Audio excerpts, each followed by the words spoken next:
So, folks, I've been following the story of the Zulu parade in New Orleans and the conflict that's been brewing between those folks and the Zulu nation in South Africa.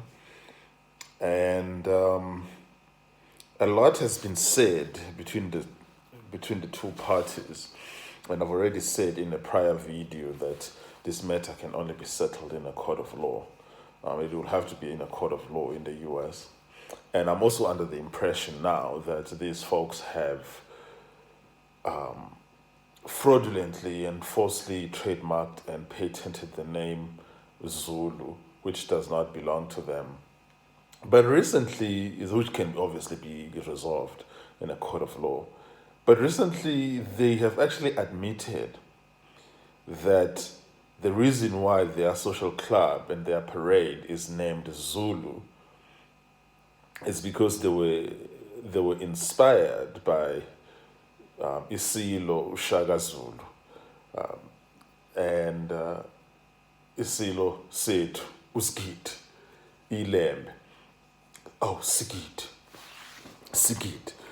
And for me, that admission on its own is basically game over. It's game over.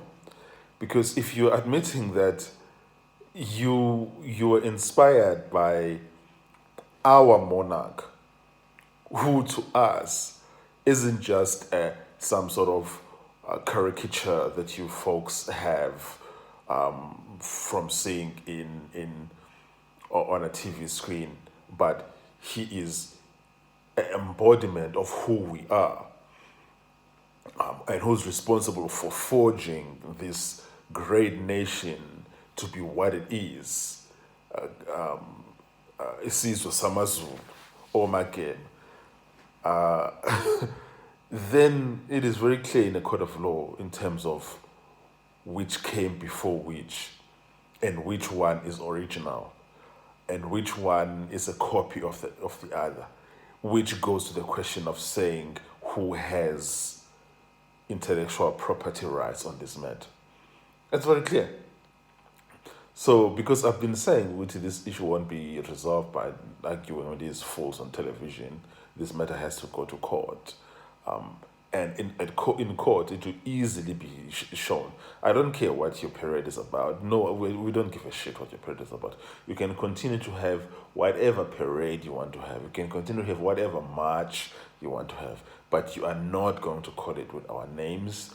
You're not going to use our names, our traditions as a mockery to attach on your parades. It's just not going.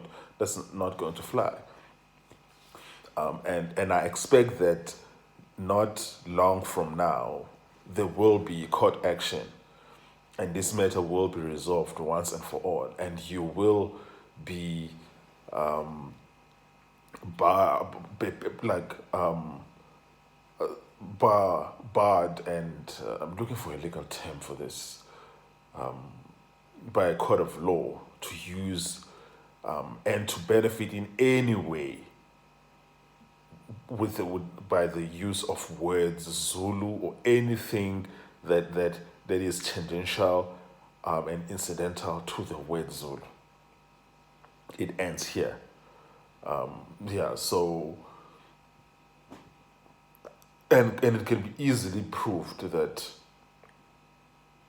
you plagiarized, that you are guilty of trademark infringement, and it was easy for you guys to trademark our name because we South Africans, the Zulu nation is in South Africa, and you are doing these things in the United States, where no one is there to oppose you and to actually set the record straight.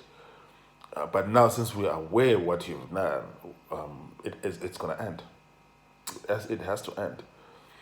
Yeah. So, and everything, all the facts, the history are on our side on this matter, and it will end. It will end. I don't see this parade continuing being called Zulu. I don't see that social club continuing being called Zulu beyond in the next 5 years. I'm giving it 5 years because I know how long these things take when things like this go to court and appeals all the way to the US Supreme Court, and it's going to end. You're going to have to come up with a different name. Yeah, because now we are not messing with you now. We are really not messing with you. We are sick and tired of this bullshit. Nope.